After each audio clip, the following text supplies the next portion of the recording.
Fala galera, tudo certo com vocês? Sejam todos muito bem-vindos a mais um vídeo do canal Legado de Valor. Hoje a gente vai continuar falando sobre as empresas que compõem a minha carteira de longo prazo no mercado americano. Nos últimos vídeos a gente explorou várias empresas geradoras de riqueza, como a Novo Nordisk, a FICO, a Mastercard e a United Health, cada uma com um papel único e estratégico no meu portfólio. Mas a empresa de hoje talvez seja uma das mais difíceis de apresentar aqui para vocês, porque o que ela faz não é tão visível no nosso dia a dia. Tô falando da S&P Global. A S&P Global é uma empresa líder em serviços financeiros, mas não no mesmo estilo de bancos ou seguradoras. O que ela faz, e faz com muita excelência, tá? É fornecer dados e análises financeiras para empresas, governos, investidores e até para setores que vão além do financeiro, como de energia e commodities, que dependem dessas informações para tomar decisões. Para simplificar, a S&P Global é como o cérebro do mercado financeiro. Ela coleta,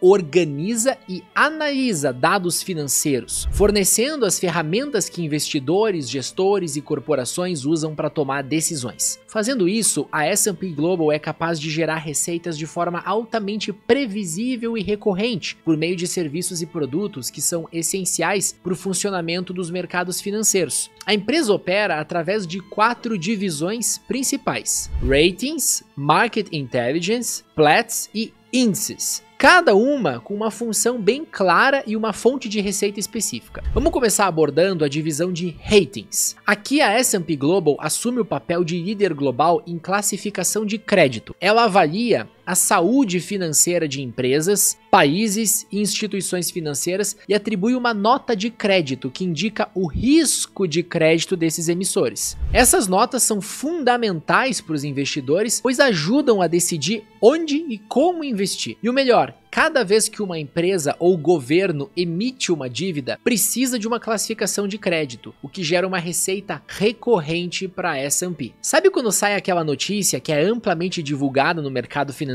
dizendo que a nota de crédito do Brasil subiu ou caiu? Pois bem, é a S&P Global e outras poucas empresas como a Moody's e a Fitch que elaboram essas notas de crédito. Em segundo lugar, galera, nós temos a divisão de Market Intelligence. Essa divisão fornece dados financeiros detalhados e análises de mercado para empresas e investidores. Imagine um banco, por exemplo, que precisa entender melhor o mercado para fazer uma aquisição. Ele vai usar os dados e insights da S&P Market Intelligence para tomar decisões mais acertadas. A S&P cobra uma assinatura por esses dados, o que cria também uma fonte de receita previsível e recorrente, com altíssimas taxas de retenção. Depois nós temos a divisão de Platts, que é especializada em dados de preços de commodities, como petróleo, gás natural e metais. Esses preços são cruciais para empresas de energia e mineração que negociam esses produtos e precisam acompanhar as flutuações de preço em tempo real. Novamente, pessoal, a S&P cobra uma assinatura para fornecer esses dados, gerando receita constante. E por fim, nós temos a divisão de índices. Esse é o que eu mais gosto. A S&P é dona de alguns dos índices de mercado mais conhecidos do mundo, como o próprio S&P 500. Esses índices servem de referência para trilhões de dólares em investimentos ao redor do mundo. A S&P ganha dinheiro cobrando taxas de licenciamento dos fundos que utilizam esses índices como referência. Então, quando você ouve falar de um fundo atrelado ao S&P 500, a S&P Global está recebendo uma parte desse valor. Pensa bem, cara, todos os fundos de gestão passiva do mundo que usam alguns dos seus índices como referência têm que pagar uma parte para a S&P Global. No geral, perceba que a empresa possui um modelo de negócios extremamente diversificado e recorrente, baseado na venda de dados, análises e licenças, com clientes que incluem desde bancos e gestoras de ativos até governos e multinacionais. Isso se encaixa exatamente com o que a gente está buscando quando estudamos os fundamentos das EGRs. O que torna a S&P Global ainda mais interessante é que ela está posicionada para capturar o crescimento secular da demanda por dados financeiros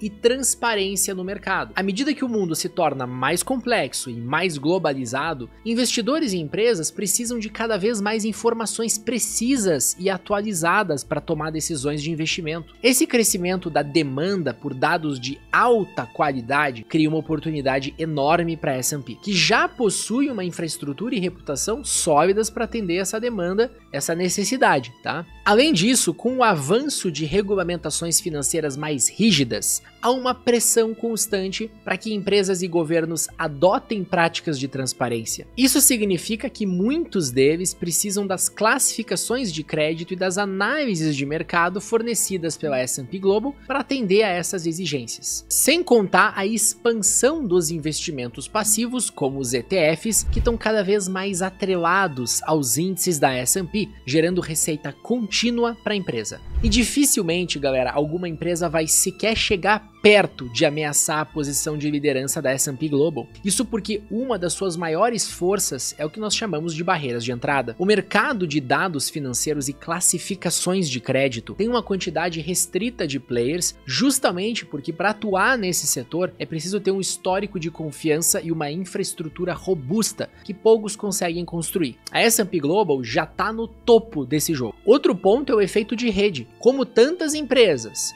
governos e investidores usam as classificações de crédito e os dados da S&P, essas informações se tornam o padrão do mercado. Imagine, por exemplo, que você é um investidor buscando informações confiáveis para investir. Naturalmente, você vai recorrer às notas e dados da S&P porque todo o mercado confia nelas. É o padrão. Esse ciclo cria uma espécie de ciclo virtuoso, onde a própria reputação da S&P fortalece a sua posição no mercado, tornando a concorrência ainda mais difícil. A S&P Global ainda nada de braçada quando a gente está falando de poder de precificação. Como os serviços que ela oferece, dados financeiros, classificações de crédito, índices, são considerados referência e quase indispensáveis para quem atua nos mercados financeiros, a S&P tem a capacidade de ajustar os seus preços com pouca resistência dos clientes. Empresas, governos e instituições financeiras precisam das informações e análises da S&P para operar com segurança e tomar decisões bem informadas. Então, mesmo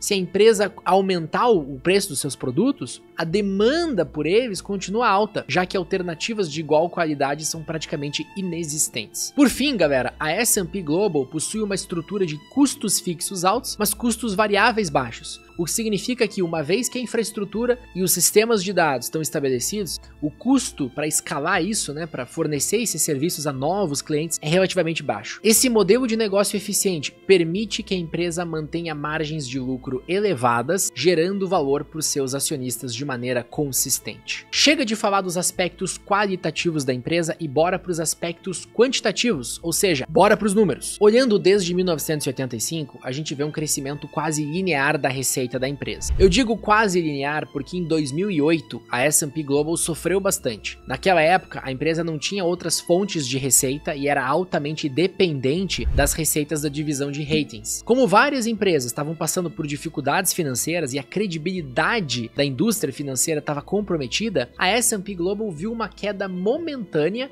da sua receita e só passou a se recuperar e crescer num ritmo consistente outra vez a partir de 2012. Sinceramente, eu acho que hoje a empresa é outra. Ela está muito diferente lá do que era em 2008. Ela diversificou significativamente o seu modelo de negócios, expandindo para divisões de Market Intelligence, Platts e índices como a gente viu aqui. Com essas novas fontes de receita, ela está muito menos sujeita à ciclicidade que afetou em 2008. E hoje é mais resistente a crises econômicas que afetam o setor financeiro. Analisando o KGR da receita líquida, a gente vê que mesmo com o impacto da crise de 2008, ela conseguiu atender a nossa exigência de um crescimento mínimo de 8% ao ano. E com o lucro líquido é a mesma história, galera. A empresa sofreu em 2008 por conta da sua dependência das análises de crédito, mas ainda assim a gente vê um crescimento superior a 15% na última década e um crescimento de 11% ao ano nessa métrica desde 2008. A empresa adota vários programas de maximização do valor entregue aos acionistas. A gente vê uma distribuição distribuição de proventos recorrente e crescente nos últimos 40 anos e recompras de ações desde o início da década de 2000. O investimento de $10 mil